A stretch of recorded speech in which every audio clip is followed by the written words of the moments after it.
आप सभी शिक्षकों को नमस्कार। जैसा कि आप सभी जानते हैं, चंदौली ज़िले में कक्षा 2 के बच्चों के लिए विशेष रेमेडियल अभियान चलाया जा रहा था। इस रेमेडियल अभियान में हमने शुरुआत में कक्षा 2 के बच्चों का बेसलाइन असेसमेंट किया था और फिर हमें 24 दिवस की कार्ययोजना को क्रियान्वित करना था। और इसके लिए हमारे पास संभव कार्यपुस्तिका, शिक्षक निर्देशिका तथा ग्रिड कार्ड और अन्य गणित की सामग्रियाँ दी गई थी। अब हमने शुरुआत में ही बात किया था कि जैसे ही हमारा 24 दिवस का कार्य दिवस पूरा होगा तो हम बच्चों के साथ एंड लाइन असेसमेंट करेंगे। एंड लाइन असेसमेंट के लिए आपको जो शिक्षक निर्देशिका दी गई होगी उसमें भाषा और गणित के टूल कुछ इस प्रकार गए होंगे, जिसमें गणित का आकलन प्रपत्र कुछ इस प्रकार का होगा और भाषा के आकलन का प्रपत्र कुछ इस प्रकार का होगा। अब हम बात करते हैं आकलन कैसे करना है और इसको कैसे लिंक पर अपलोड करना है। इसके लिए जब आपको लिंक भेजा गया होगा और इस लिंक पे आपको जाकर के क्लिक करना होगा। लिंक पर क्लिक करने के दौरान कुछ इस तरीके का इंटरफेस आपको खुलेगा। यहाँ पे आप आएंगे और फिर आप देखेंगे चंदौली जनपद का नाम लिखा है और 25-26 रेमेडियल है। फिर आप नेक्स्ट करेंगे और यहाँ पे भी वही बात है। फिर हम नेक्स्ट करके अपने विद्यालय का यूडैस कोड भरेंगे, जिसमें हमें ये ध्यान रखना है कि आगे यूडैस में 0 नहीं लगाना है। तो जैसे मैं रैंडम कोई यूडैस भरता हूँ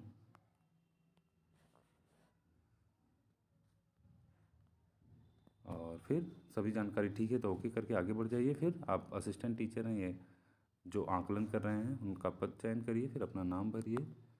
फिर आप यहाँ पे किस तारीख को आकलन किया गया वो तारीख का चुनाव कीजिए।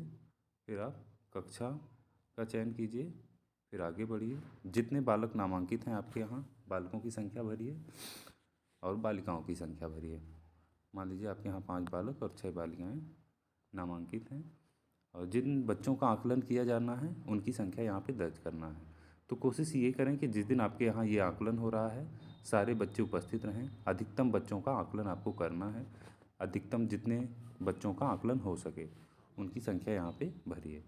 तो मुझे ये फॉर्म सबमिट तक लेके जाना है, तो मैं यहाँ पे सिर्फ अभी जितने बच्चों का आकलन करना है उनकी संख्या भरने के बाद आपको ये ध्यान रखना कि अगर आपने 10 बच्चों का संख्या यहाँ पे भर दी और ये आकलन सबमिट तभी होगा जब आप 10 बच्चों का आकलन कर लेंगे। तो उतने ही बच्चों की संख्या भरें जितने बच्चे उपस्थित हों। तो मान लीजिए मैंने 2 का अभी कर दिया है, आपको ये भी दिखाना है इसलिए। और फिर मैंने बच्चे का नाम यहाँ पे भरा और बच्चे का नाम भरने के बाद हमने इसको नेक्स्ट किया। और नेक्स्ट करने के बाद ये निर्देश को एक बार आप बारीकी से ज़रूर पढ़ लें और उसके बाद स्टार्ट बटन पे क्लिक करें।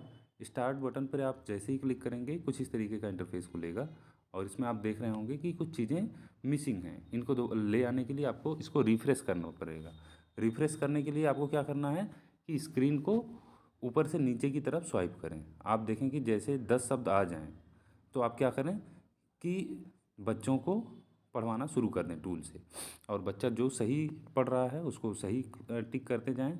आपको टिक करना होगा सही, और जो बच्चा गलत पढ़ दे रहा है उस पर गलत के सामने टिक करें। यदि बच्चे ने कोई शब्द छोड़ दिया है तो नो रिस्पॉन्स या कोई उत्तर नहीं दिया वाले में क्लिक करें, टिक करें।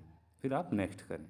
नेक्स्ट करने के बाद आप गणित वाले हिस्से पे आ जाएंगे और इसमें भी सेम उसी प्रकार करना है। आपको देखेंगे सारा नहीं खुल रहा है तो आपको फिर से रिफ़्रेश करना है। रिफ़्रेश करने के बाद आप देखेंगे सब कुछ खुल जाएगा। फिर बच्चे को टूल के माध्यम से पढ़ने के लिए दें और बच्चा जो सही पढ़ रहा है सही पे टिक करें। अगर बच्चे ने कुछ गलत कर दिया है तो गलत पे टिक करें। अगर पढ़ने के बाद बच्चा दोबारा सही पढ़ देता है तो पुनः उसको सही कर दें। और इसी प्रकार यदि जब तक आप बच्चे का पूरा सभी संख्याएं नहीं भर देंगे तब तक ये नेक्स्ट नहीं जाएगा। जैसे आप देखेंगे कि मैंने कुछ इसमें छोड़ दिया होगा, अभी तो पूरा छूटा है। कई बार ऐसा होता है कि इसमें 10 जो अंक दिए गए हैं, 10 जो संख्याएं दी गई हैं, इसमें आपका जब तक रिस्पांस नहीं जाता है तब तक ये नेक्स्ट नहीं होता है। अगर मैं ये 10वां छोड़ दूँ तो वो नेक्स्ट नहीं होगा। तो फिर आप यहाँ से आगे बढ़िए और फिर नेक्स्ट पे जाइए और फिर अगले बच्चे का नाम भरिए यहाँ पे जैसे मैंने भरा, और भरने के बाद नेक्स्ट कीजिए। नेक्स्ट करने के बाद आपको पुनः उसी तरीके से खुलेगा और आप देख रहे हैं वही समस्या है पुनः। तो इसको फिर से रिफ़्रेश कर लीजिए, और कई बार नेटवर्क की वजह से ये समस्या रहती है तो आप रिफ़्रेश कर लेंगे तो सही हो जाएगा। फिर आपको वही चीज़ ध्यान में रखनी है कि बच्चा जो पढ़ रहा है उसको आपको सही पे टिक करना है, जो गलत पढ़ रहा है उस पे गलत में टिक करना है। अगर कोई छोड़ दिया है तो आपको वो नो रिस्पॉन्स वाले में कॉलम में टिक कर देना है। फिर आप नेक्स्ट में जाएंगे और आगे कर देंगे। यदि यहाँ पे आपने 10 में से कोई भी ऑप्शन छोड़ दिया है तो ये नेक्स्ट नहीं होगा, ये आपको ध्यान में रखना है। फिर आप ये स्वाइप करने के बाद देखिए आपकी स्क्रीन पूरा खुल गई है और आप इसको इसी तरीके से टिक कर दीजिए। जो बच्चे ने सही पढ़ा उसको सही, जो गलत पढ़ा उसको गलत। 10 में क्लिक करने के बाद इसको नेक्स्ट करिए। नेक्स्ट करने के बाद आप देखेंगे कि आप में कुछ इस तरीके से खुल के आएगा सारणी, जिसमें आपको लिखा रहेगा कि लिटरेसी में कितने बच्चे आपके समूह 1 में हैं और न्यूमरेसी में कितने बच्चे आपके समूह 1 और 2 में हैं। उन बच्चों की संख्या और नाम पूरा डिटेल में आपको दिया रहेगा। आप चाहें तो इनका स्क्रीनशॉट लेकर के अपने पास सुरक्षित रख लें। इसके बाद फिर आप नेक्स्ट करेंगे। नेक्स्ट करने के बाद आपको पूछेगा कि इसमें कोई टिप्पणी है आपकी। अगर आपकी कोई टिप्पणी है तो यहाँ पे लिखें, नहीं तो आप नो करके आगे बढ़ जाएँ। और उसके बाद फिर फॉर्म सबमिट करने का ऑप्शन आ जाता है। फॉर्म सबमिट करने के लिए आपको ध्यान रखना है कि जैसे ही आप फॉर्म सबमिट करेंगे तो आपको लिख के आएगा कि धन्यवाद, आपका फॉर्म सफलतापूर्वक सबमिट कर लिया गया है। मुझे यह फॉर्म सबमिट नहीं करना है तो मैं यहीं पे इसको क्लोज करूँगा। यदि आपको कोई समस्या होती है तो आप संबंधित BAC या ARP महोदय के साथ संपर्क करें। धन्यवाद।